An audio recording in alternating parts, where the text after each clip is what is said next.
Bapak-bapak pengurus masjid yang saya hormati, alim ulama, tokoh masyarakat, cerdik pandai, Bapak Ibu, orang tua saya yang saya muliakan, hadirin hadirat yang semoga kita semua senantiasa dirahmati oleh Allah.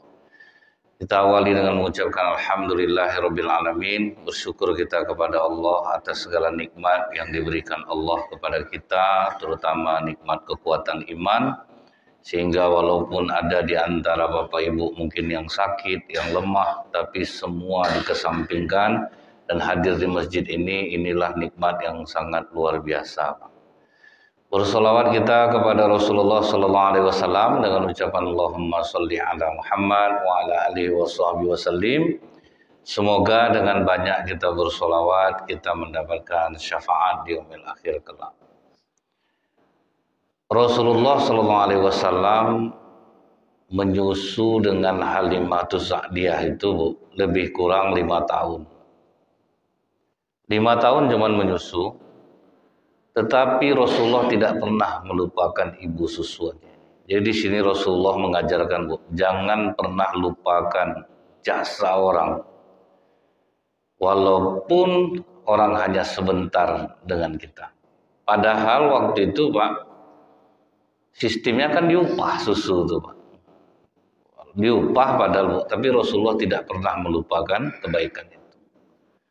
Kebanyakan kalau kita ini, anak-anak kita sekolah, kemudian membayar dia, pasti kalau dimarahkan guru enak aja kita dimarahkan ya.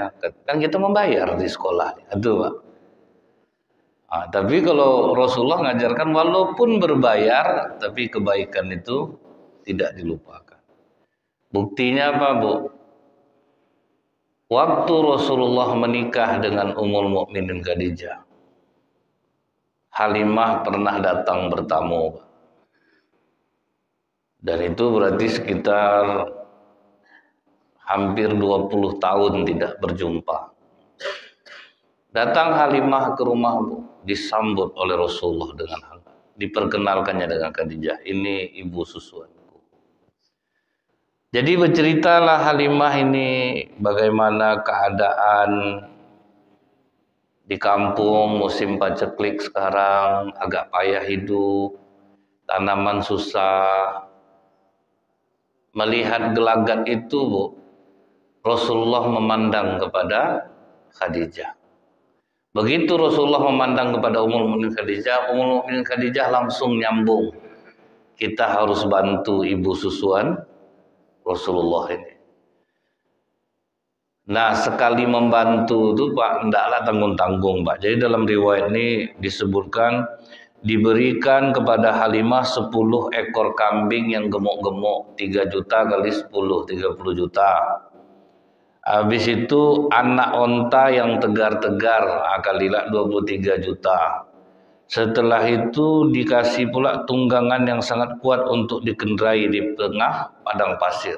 Berarti totalnya bawah 100 juta sedikit lah Pak. Jadi yang mengamalkan ini sekarang Bu, yang membantu orang penuh-penuh itu tuh orang Cina Pak. Memang itu terbukti ya Bu ya. Rasulullah ini membantu itu, jadi orang tidak perlu minta bantu lagi setelah itu, karena dengan itu dia bisa hidup, bisa dia punya usaha. Nah, orang Cina ini yang pernah saya sampaikan lagi Bu ya, kalau menolong keluarga itu Pak, berapa dia butuh, segitu dia dikasih. Jadi tidak ada apa namanya nih Bu ya, tidak ada ibaratnya orang butuhnya segini dikasih di bawah separuh, itu enggak ada. Jadi jangan iri kita kalau orang kita Cina itu kaya-kaya, karena mereka mengamalkan hadis Rasulullah. Kalau kita ini kadang menyumbang pencitraan yang penting Mbak, sama keluarga pelit. Tapi kalau untuk nyumbang ke masjid main borosnya lagi. Yang punya karyawan kadang terpekik-pekik karyawannya Bu. Kadang iba hati kami Ustadz, dia mengeluarkan zakat ke orang besar-besar, kami karyawannya minum air putih di rumah tidak boleh. Sampai macam itu Pak. Tapi kalau orang kita Cina Bu, dia lebih kuat ke dalam dulu Pak. Keluarga minta bantu untuk buat usaha 2 miliar, 2 miliar dikasih. 3 miliar, 3 miliar dikasih. Gagal, datang lagi, minta bantu lagi, kasih lagi. Gagal, datang minta bantu lagi, kasih lagi, baru habis. Jadi orang Cina itu membantu keluarga itu sampai 3 kali dan penuh-penuh. Kalau gagal 3 kali, dilepas. Jadi kalau ada Bapak Ibu, kenal ada orang Cina, susah hidupnya, itu udah 3 kali dibantu keluarga itu. Lalu dilepas. Orang kita, ceramah yang dapat, Pak. Kak, aku mau buka laundry, ada duit kakak 40 juta. Kak. Duduklah kau dulu. Kau waktu berduit, sok gaya kau. Ceramah nih, Pak. Panjang ceramahnya tuh, Bu. Tidak akan dapat duit tuh, Pak. Udah panjang ceramahnya, Bu. Makanya kita tuh pandai mengelola keuangan. Kalau macam ini terus kau tidak akan maju-maju kau. Kalau sekarang ya aku tidak ada duit dong. Udahlah ceramah panjang didengar orang. Duit tidak dikasih. Ini berapa kau cek dari kemarin? 50. Ini 50. 50 sudah dapat. Cerita ke orang bukan main lagi, Bu. Payah saya adek saya. Beberapa kali saya tolong. Tidak pernah penuh, Bu. Dan ini juga diamalkan oleh bank. Nah, itu salah satu amalan bank apa, Bu? Ada namanya dana taktis, dana kerja. Dana kerja itu pedagang, dia butuh duit berapa? 1 miliar. 1 miliar itu dikasih, tapi bukan untuk dihabiskan, Pak. Berapa perlu pakai, nanti tutup balik. Berapa pakai tutup balik. Justru kalau sempat bank memberikan di bawah kebutuhan dia, banknya kena, Pak. Jadi kalau membantu itu ibaratnya penuh-penuh lah nolong. Berapa orang butuh, segitu dibantu. Baru ini caranya, Bu. Karena ada orang datang ke rumah famili, tamu dikasih 10 ekor kambing. Banyak tuh. 10 ekor kambing. Sekarang ini itulah, Pak ya. Yang berjiwa-jiwa seperti ini justru kadang orang-orang yang kita anggap tidak tahu agama. Orang yang kuat-kuat agamanya, sholatnya bagus, belum tentu berani. Tapi orang-orang yang dianggap biasa pengetahuan agamanya, rupanya kadang tidak bisa kita anggap remeh amalan-amalan yang mereka lakukan, terutama dalam membantu orang. Ya kita lihatlah, Bu ya. Di sisi lain, cobalah tengok di Indonesia ini banyak orang-orang yang pengetahuan agamanya biasa saja, tapi bangun masjid bagus. Ada yang membangun pesantren mewah sekarang ini, artis. Jadi di sisi lain mungkin orang melihat kehidupan mereka itu glamor, tapi di sisi lain kadang mereka melakukan amalan yang tidak sanggup dilakukan oleh amalan orang yang rajin ibadah. Memang mereka itu tinggal diisi imannya aja lagi kan, Bu ya, tinggal iman. Tapi kalau pemberinya udah bagus, pemberinya udah bagus. Nah, senang hati Halimah, Bu. Sekali dibantu, tidak ada lagi minta setelah itu, Pak. Tidak pernah minta lagi, karena betul-betul penuh dibantu. Orang kita nih kenapa akhirnya sering minta bantu tuh, Bu? Karena sekali ngasih kita 20, 25, 50 itu tiap hari datangnya dia, 3 hari sekali tiba dia, Pak, habis lagi itu. Jadi kita yang melahirkan orang-orang yang lemah jadi. Rasulullah itu, Bu, pernah jumpa pengemis di depan pintu masjid. Ditanya oleh Rasulullah, apa yang ada di rumahmu? Gentong air ya Rasulullah. Bawa gentong air itu kemari. Tempat nampung air biasa. Gariba lah mungkin. Dilelang oleh Rasulullah kepada sahabat, siapa yang mau beli gentong air ini? Berapa ya Rasulullah? Yang nawar paling tinggi. Nunjuk sahabat, aku ya Rasulullah, 4 dirham. 4 dirham kali 90.000 sekarang, 360.000 ember aja. Setelah dijual Rasulullah dengan lelang, diparuh 2 oleh Rasulullah. Separuh dikasihkan untuk modal makan keluarganya, separuh lagi dibelikan kapak sama tali. kerja kok. Temui aku 15 hari ke depan. Temui 15 hari ke depan, rupanya udah berduit dia Pak. Dari mencari kayu, dijualnya, diikatnya, dijualnya. Apa kata Rasulullah? Pekerjaan halal yang dibenci oleh Allah adalah meminta-minta. Jadi kasih orang pancing, jangan kasih orang ikan. Kasih dia bekerja. Walaupun kadang gagal, kita ada orang ini memang bangsa pemalas tuh Pak. Kalau udah terlanjur dikasih itu minta terus Pak. Akhirnya duduklah di jalan-jalan. Apa kata Umar bin Khattab Bu? Apabila kalian melihat orang meminta-minta tiap hari orangnya sama, mereka bukan fakir miskin, tapi penumpuk harta. Jangan dikasih, itu maksudnya Bu. Jangan dikasih. Mereka itu penumpuk harta. Jadi kadang di lampu merah itu tiap hari kita lewat Pak, bawanya lah tulisan Pak, bantulah buat beli beras. Terpikir sama saya Bu, berapa ton dia butuh beras satu hari Pak? Tiap hari masalah butuh beras. Berapa ton kira-kira nih? Nah itu apa yang disampaikan Rasulullah itu ternyata terbukti sekarang. Banyak pengemis, belum lagi pengemis online di internet Pak kan. Duduk dia dekat lumpur Bu ya, disuruh orang nyumbang untuk dia tengah malam. Tolong mawarnya, tolong dia kan ada tanda-tanda Pak, kalau mawar sekian, kalau singa sekian, kalau ikan paus sekian. Pokok banyak pengemis online sekarang nih Pak. Diimpusnya anaknya di muka kamera, Allahu Akbar, tolong. Tak botol apa, tak botol aqua kecil di situ digantungnya Bu. Apa, oke selang, tadi mana begitu. Karena kita yang menciptakan mereka tanpa kita sadari. Apa enggak sibuk Satpol PP dibuat gara-gara kita? Kita yang suka ngasih-ngasih orang di jalan tuh makin banyak jadinya. Nah, disalahkan Satpol PP. Capek Satpol PP itu Bu. Kita yang membuat menambah-nambah pengemis bukan baru. Di Ponegoro tuh Bu ya. Sampai kata mandor penjapuan tuh yang Kristen pun berjilbab gitu. Karena tahu dia itu tinggal duduk, datang orang antar. Jadi Rasulullah itu mengajarkan Bu, dekatlah kita kepada saudara kita, karib kerabat kita, jangan lupakan jasanya, bantu dia sepenuhnya. Jadi keluarga kita minta bantu dia sepenuhnya. Ini kalau kita mampu nih Bu, berapa kebutuhan dia, segitu dia dikasih untuk usaha, habis itu selesai. Aman kita. Tidak bisa dia menjelek-jelekkan kita depan orang lagi Pak, karena sudah dibantu. Nah, kemudian Pak, sewaktu perang Hunain, perang Hunain ini Bu, sedih memang.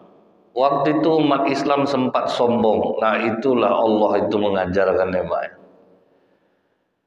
Waktu penaklukan kota Mekah, orang Quraisy lari semua ke gunung-gunung. Takut orang-orang yang beringas di Mekah lunak, termasuk Abu Sufyan. Abu Sufyan masuk Islam waktu penaklukan Mekah. Ini sesusuan nih Pak sama di rumah Halimatus Sa'diyah. Abu Sufyan tuh benci betul dia sama Rasulullah. Begitu dia masuk Islam Bu, kata Rasulullah, mudah-mudahan engkau menggantikan Hamzah. Ternyata betul Pak, di perang Hunain itu umat Islam yang menaklukkan Mekah angkuh, sombong, merasa jumlah banyak. Betul ngerinya Bu ya, sahabat Nabi aja yang udah talak 3 dengan popularitas Pak, nggak perlu popularitas, nggak perlu harta, bisa kena kesombongan. Apalagi kita bisa sombong karena ibadah yang kita lakukan, bisa. Seperti yang saya contohkan Bu ya, ibu ngapain nak betul hidup ibu Bu, nggak pernah ada masalah. Itulah makanya tiru ibu kalau sholat duha itu 12 rakaat. Kalau tidak 12 tidak enak badan ibu nih. Itu zikir itu jangan pernah dilupakan. Tahajud malam. Jadi sombong Pak. Orang kadang-kadang gara-gara ibadahnya nih Bu, bisa orang jadi sombong. Umat Islam sombong karena merasa ditakuti, Pak. Pergi ke Hunain. Hunain itu tidak seberapa orangnya sebetulnya. Rupanya mereka taktik perangnya bagus, Pak. Sembunyi di balik-balik bukit. Begitu umat Islam jalan di bawah, dihajarnya dari atas. Itu, Bu, ya. Kena lembing lah perut Rasulullah ini. Jadi Rasulullah sholat waktu itu takbir langsung memegang lukanya, Pak. Makanya ada orang kalau sholat takbiratul ihram pegangnya kemari. Itulah sejarahnya. Dan jelas Rasulullah kena lembing, Pak, sakit. Dibuat lah macam itu. Nah, kajian kita yang dahulu, Abu Sufyan inilah yang membela Rasulullah. Tinggal dia sendirian, Bu. Tegak dari samping kuda tuh, dibakarnya semangat orang Islam. Dia kan penyair, Pak. Kalian dari awal membelanya, melebihi cinta kalian kepada anak dan istri serta harta kalian. Sekarang kenapa kalian melarikan diri? Mana keberanian kalian? Oh, baru balik. Nah, akhirnya menang umat Islam, Bu. Tapi menang dalam keadaan yang sangat pedih. Setelah itu apa kata Rasulullah? Mana Bujat? Maksudnya tawanan yang bernama Bujat. Ini orang yang paling dicari. Rupanya termasuklah waktu itu kena tarik Saimah. Saimah ini anak Halimah Sa'diyah, Pak. Dia kampungnya di situ. Ditarik, umur udah tua, Pak. Sudah tua juga nih Saimah. Bawa langsung kata Saimah, kalian berani bersikap kasar kepadaku? Tahukah kalian Nabi kalian itu adik susuan aku? Kata sahabat, dosa dengar kan ngaku-ngaku nih. Ya pastilah seperti itu ya, Pak. Nama orang tidak tahu. Karena kan orang bisa aja ngaku-ngaku. Ditarik dia dengan kasar, Bu. Waktu itu orang ramai berkumpul. Dia termasuk menjadi tawanan. Saimah termasuk menjadi tawanan. Maka kata Saimah, ya Rasulullah, ingatkah kau denganku 50 tahun yang lalu kau bersama denganku di rumah ibu Halimah Sa'diyah? Langsung terperangah Rasulullah.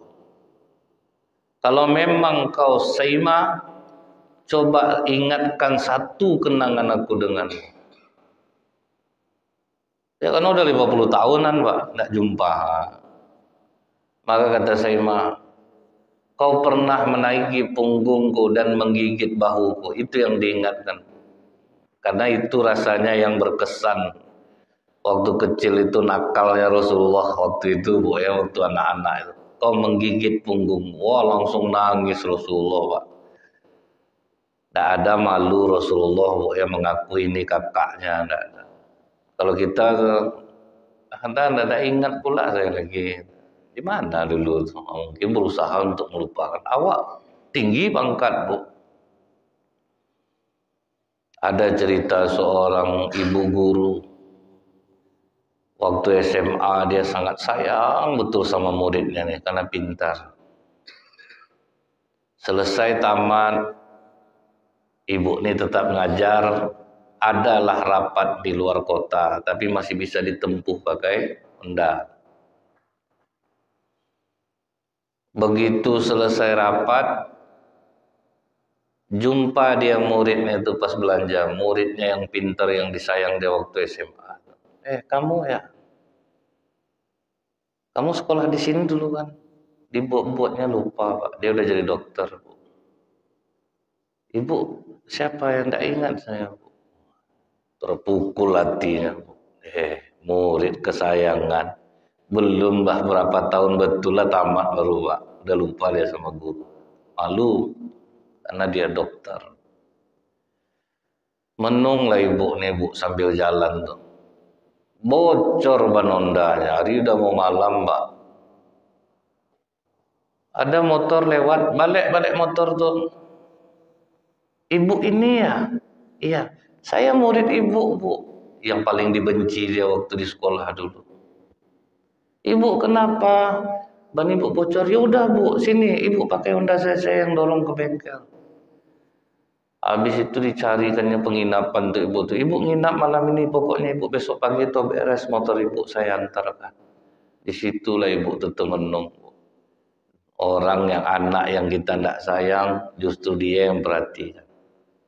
Makanya bu, di orang tua itu tidak boleh pilih kasih.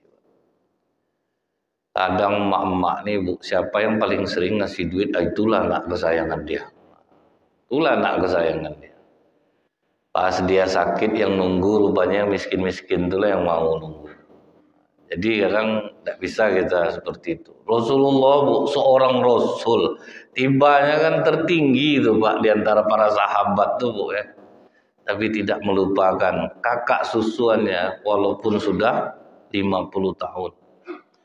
Ditawarkannya kepada Saima, kau mau tinggal sama aku muliakan engkau, atau kau pulang kepada kaummu, aku berikan harta untukmu. Kata Saima, aku pulang saja ya Rasulullah, aku rindu dengan kaumku. Dikasih budak 4 orang, pembantu pak dikasih 4 orang. Dikasih keledai, dikasih onta, dikasih kambing pulang. Apa enggak bahagia ya bu ya, Saima. Makanya bu, ajaran Islam itu dekat dengan saling memberi, dan memberi itu betul-betul cukup. Piala dunia di Qatar, berapa banyak orang masuk Islam jadi. Lihat umat Islam tuh mengeluarkan makanan-makanan terbaiknya di jalan. Diajak orang makan. Kalau kita malah berbisikkan kan, nak jangan kau makan di luar, anak dia tuh congok, tuh habis kue kau nanti. Diajar anak pelit dari kecil makan dalam rumah. Sementara kalau di Arab Saudi itu diajar anak tuh dari kecil untuk memberi.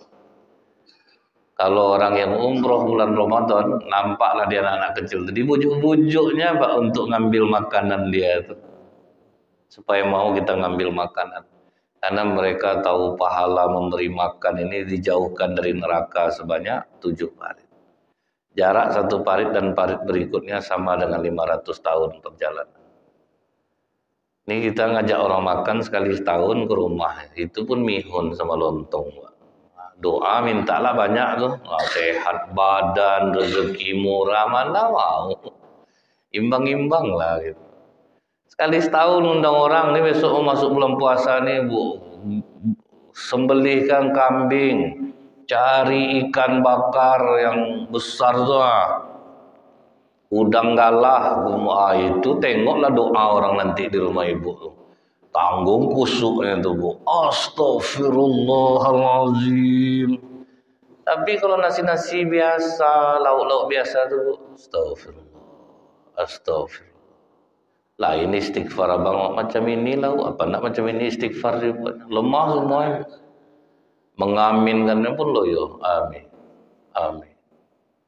Tapi coba udang galah, gulai kambing tuh, amin ya Allah ya Rabb. Sampai terganggu lah orang berdoa dibuatnya mbak de amin dia tuh bu, semangat dia. Dan sekali setahun berapalah kambing? Kambing paket bu ya 1,6 aja pak udah dimasakkannya tuh. Dari masakkannya diantar ke rumah 1,6 sampai harga 2.500.000 tergantung berapa porsinya. 1,6 setahun berapalah? Udang galah kalau kita beli masak ya 80.000, 100.000, beli sendiri. Sesekali bu menjamu orang makan. Apa pula lah salahnya habis-habis sedikit Pak ya. Ini saya memprovokasi dulu di Bangkinang, saya provokasi orang habis itu malu saya Pak. Pas diundang betul-betul udang galah, gulai kambing, karena saya bergurau. Betul-betul itu. Jadi pertama saya di masjid ini, saya singgung masalah itu. Masjid ini ngundang, wah itu betul-betul Pak apa yang saya bilang, kepiting, udang, cumi saus tiram, udang galah, gulai kambing, deh malu saya Pak.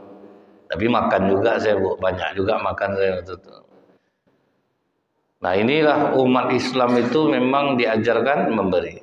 Mayat kalau meninggal hidup minta hidup lagi minta apa Bu? Rabbi laula akhartani ila ajalin qarib fa asaddaq. Dia mau sedekah. Nah, salah satunya itulah sedekah makan ibu. Ma min muslimin yutimu akhuhu hatta yusbiah. Kasih makan orang satu orang, dijauhkan dari neraka. Inilah untuk penutup-penutup kekurangan-kekurangan amalan yang kita lakukan. Sholat kita berapa betul lah, zikir kita berapa betul lah. Yang kurang-kurang ini dari situ itulah kita menutupi. Dari sedekah-sedekah yang kita berikan. Macam Masjid Rahmat ini kan termasuk kuat donatur ini Pak. Kajian selalu tiap hari. Banyak masjid udah tumbang Bu. Tak sanggup membiayainya. Masjid Rahmat tetap istiqomah. Subuh apa. Ada banyak yang tumbang. Karena apa? Begitu sudah banyak masjid buka wirid, otomatis kan berkurang jamaahnya Pak. Itu tuh banyak yang kena. Jadi udah terasa saya rasa sama donatur-donatur di Masjid Rahmat ini keajaiban dari amalan yang dilakukan. Nah kemudian Bu, yang berikutnya itu Rasulullah SAW pernah kehilangan seorang perempuan tukang sapu masjid. Jadi ada perempuan tiap hari itu hobi nyapu Masjid Nabawi itu, membersihkannya. Pengabdian dia Bu. Tidak ada minta kupon atau dikasih zakat. Kalau kita kan siapapun yang aktif di masjid kadang curiga kita sekarang Bu. Ada yang ingat saya sering dia azan bulan puasa. Pas pembagian zakat, masa saya tidak dapat? Saya kan sering azan. Bayar Bapak. Jadi kadang ngeri juga kita. Harap kupon kurban. Biasanya dikasih 2. Ini cuma 1. Tidak mau dia nyapu masjid lagi Pak. Dia tidak semua itu diuangkan dalam Islam. Kadang misalnya kita ceramah macam ini Bu ya. Apa yang membuat kita bahagia? Dia sempat diamalkan orang ilmu yang disampaikan dia, berapa tertolongnya saya. Nah, itu Pak. Itu lebih besar daripada duit lagi. Jadi kalau kadang mata-mata kita mikir duit, akhirnya kita berhitung ya dia Pak. Cobalah, apalah beda kami ini kan manusia biasa juga. Tapi kalau dipikirkan sempat diamalkan dia berapalah terbantunya aku besok di akhiratnya. Sempat yang baik diamalkan orang. Karena apa kata Rasulullah? Menyampaikan, diamalkan atau tidak, dia sudah dapat pahala 1000 rakaat. Ibu sampaikan lagi ke orang, bapak dapatlah. Itulah multi level yang tidak putus-putus. Begitu pula dengan mengajarkan orang keburukan. Itu pun mantul juga terus tuh Pak. Datang orang bertanya ke bapak, Pak tempat maksiat di Pekanbaru ini di mana Pak? Bapak tunjukkanlah jalannya ke sana. Selama dia ngamalkan itu Pak, bapak tidak ngapa-ngapa pun dapat juga terus dosa ya. Itu diajarkannya lah ke orang Bu. Kalau ke Pekanbaru sini tuh, bapak dapat kiriman terus Pak. Makanya menderita hidup orang tuh Bu ya. Karena dia tidak tahu, dia pernah mengajarkan orang keburukan, kemudian diamalkan orang itu dan berturut-turut. Begitu juga Bu, anak Adam yang membunuh Habil, siapapun yang membunuh di muka bumi dia dapat kirimannya terus Pak. Tapi kan dalam Al-Quran dosa orang tidak menanggung dosa orang lain. Betul, dosa orang. Dosa kita. Cuman akibat dari yang kita buat ditiru orang. Itu yang dapat kita jadinya Bu. Jadi yang baik kita dapat juga kirimannya, yang buruk kita ajarkan pun dapat juga. Misal ada orang cerita sama ibu, suami saya udah 5 hari tidak pulang Bu. Ceraikan aja lah. Laki-laki macam itu banyak. Diamalkannya Bu. Kena ibu. Sudah itu diajarkannya lah ke orang, onde tambah banyak kena Pak. Jadi kadang Bu ya sama dengan gini Bu. Orang muntah-muntah sore, salah makan enggak, saya makan ayam aja tadi cuman takutnya ayam ini udah kena kutuk-kutuk orang Bu. Dia suka main ke halaman orang, berak dia Pak, ngamuk tetangga. Ayam setan nih, itu ayam setan itu jadi beracun ayam itu jadinya Bu. Dia enggak ngapa-ngapa, cuman itulah kena kutuk-kutuk tuh. Jadi kita Bu kadang memikir, kok sulit hidup aku nih ya. Takutnya kita pernah mengajarkan keburukan ke orang, kemudian masih diamalkannya Pak. Diamalkan itu dapat terus kita disampaikannya ke anaknya, disampaikan ke apanya, itulah kena jadi. Kalau kau berurusan ke kantor lurah tuh nak kasih lurah sekian, kasih camat sekian, diamalkan sama anaknya, anaknya ngasih lah tahu ke kawannya, payah-payah ke kantor lurah kasih lurah, itu terus ajarannya Bu. Mantul lah bertahun-tahun diamalkan orang apa, tidak tercekik-cekik, kita udah tua dibuatnya banyak kerja buruk itu diamalkan orang. Ada orang tua dulu Pak ya, kasihan saya waktu dia meninggal. Pokoknya ajaran dia ke anaknya itu apa Pak? Kalau dipukul orang jangan dua ke bapak, asah parang kau bacok dia.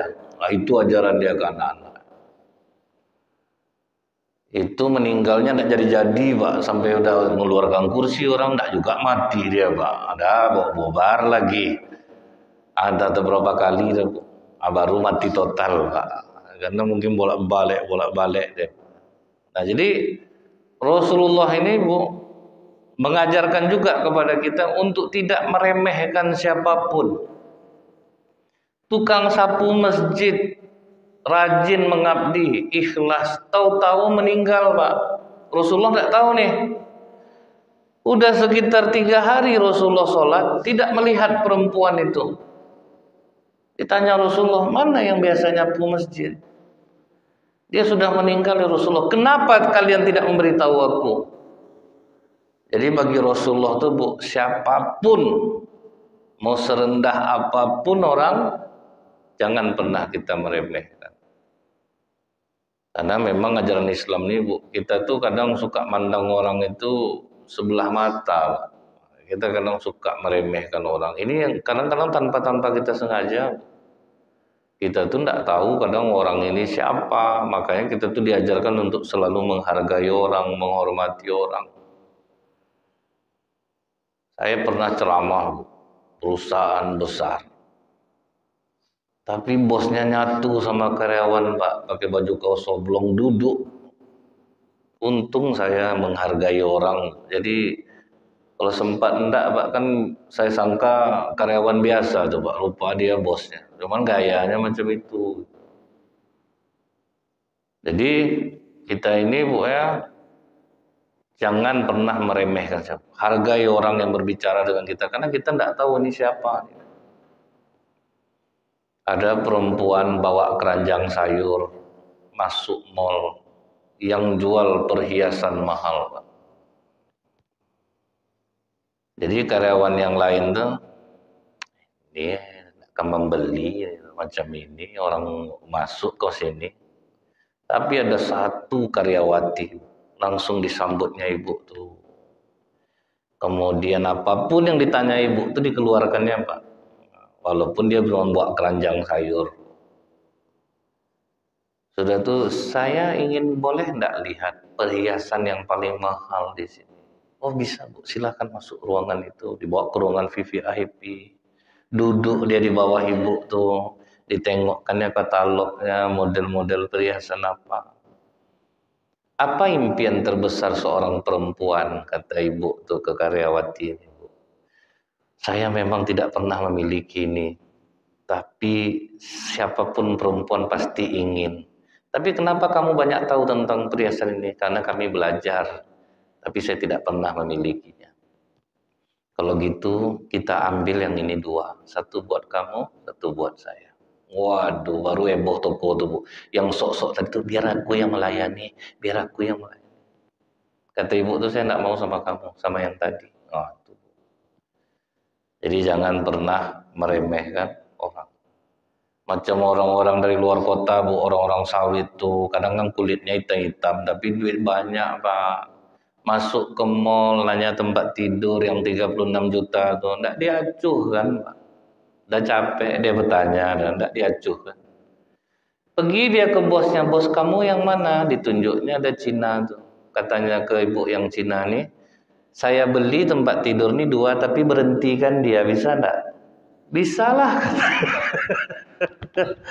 Tuh sakit hatinya mungkin Bu, udah capek bertanya. Jadi saya nanya, apa masalahnya tadi itu? Bapak tuh udah capek nanya-nanya, enggak diacuh kan ya. Dia cuman pakai baju kaos One Brand yang lambang itik itu, Pak. Orang tuh malas dia bergaya-gaya. Orang kalau udah kaya betul kan santai kayaknya, Pak. Kan biasa aja. Yang tanggung-tanggung macam saya nih yang sok.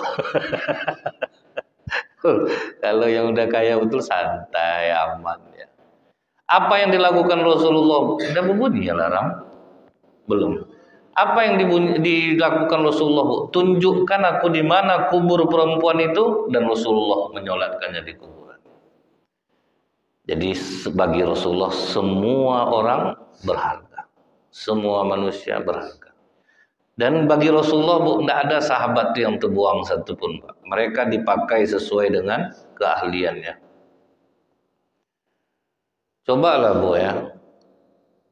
Sahabat yang mantan penipu itu dijadikan intel sama Rasulullah, Pak. Makanya lolos terus, Pak. Karena dia memang penipu dulunya, Bu. Pandai dia. Pas perang Khandaq diutus dia oleh Rasulullah. Kau cek kekuatan lawan. Datang sendiri di situ. Duduklah dia dengar pengumuman Abu Jahal, Pak. Ada petinggi Quraisy yang lain. Karena hari sangat gelap, malam sangat dingin, kita tidak tahu siapa yang di samping kita. Pegang tangan orang di sebelah kalian, tanya dia namanya siapa, sukunya apa. Dia langsung duluan megang, Pak. Siapa kau? Karena kalau dia yang dipegang, dia harus jujur. Duluan dia megang, pokoknya Pak. Terpakai semuanya, Bu. Tidak ada sahabat itu yang tidak terpakai. Kalau kita pakai orang sesuai dengan keahliannya, Pak, kita akan bisa menghargai dia. Ada orang lemah di sini, dia lebih di sini. Pasti ada tuh. Macam ibu lah. Semua pandai bikin rendang, tapi pasti ada yang rendangnya berbeda dari yang lain. Berarti dia ahli di situ. Jadi tidak ada kita nih yang terbuang. Nah kemudian, Pak, Rasulullah SAW ini ketika bersama pelayan, nah ini yang banyak tidak diamalkan orang, Bu. Apa kata Rasulullah? Perlakukanlah budak kalian dengan baik, pembantu kalian seperti saudara kalian. Allah menjadikan mereka di bawah kekuasaan kalian. Barang siapa yang saudaranya di bawah kekuasaannya, hendaklah dia memberi makan seperti apa yang dia makan. Berikan dia pakaian seperti yang dia pakai. Itu sebetulnya kedudukannya, Pak. Walaupun kita mungkin tidak sanggup mengamalkan ini, paling tidak janganlah terlalu berbeda betul. Beri dia makan seperti apa yang kalian makan, beri dia pakaian seperti apa yang dia pakai. Lagi-lagi saya terkejut dengan seorang TKW Muslim yang membuat YouTube, dia jadi pembantu di Hong Kong. Majikannya itu betul-betul memperlakukannya dengan baik dan menghormati keyakinan dia. Sayang betul majikannya sama dia, Pak. Sampai dia berbusana muslimah didukung, sholat didukung, bahkan anak majikannya itu dia pasangkan baju gamis, Bu. Wah, adalah agamanya Buddha. Jadi ternyata orang-orang ini mereka itu memperlakukan pembantunya sama seperti keluarga. Yang orang Islam sendiri di Pekanbaru ini, saya nanya sama karyawannya, ngapa kamu berhenti? Entah dengan orang agama apa, saya kerja rasanya. Ditengok di masjid, rajin sholat Ustaz. Sedekah rajin. Dia tidak mau rugi Ustaz, mempekerjakan kami. Pokoknya tidak boleh duduk, Bu. Suruh nyuci mobil, nyapu rumah, ngepel lantai. Jadi udah jadi pembantu ya juga, kerja lain ya juga. Jadi disuruhnya, Bu, cerdik dia. Karyawan harus tinggal sama dia yang bujang. Supaya apa? Bisa dimanfaatkannya segalanya. Jadi gajinya cuma satu. Jadi Ustaz, kami kerja di sana itu semua kami yang melakukannya. Nyuci mobil, nyapu, ngepel, semua kami yang melakukannya. Jadi itu maksudnya, jadi tidak tahan juga lagi Ustaz. Sementara sama duit ini bakhil Ustaz, sama orang boros. Jadi ternyata masih banyak orang Islam ini yang jadi pengusaha yang menganiaya karyawannya. Dia tidak memperlakukan sebagaimana yang diajarkan oleh Rasulullah. Subhanakallahumma bihamdika asyhadu an la ilaha illa anta astaghfiruka wa atubu ilaik.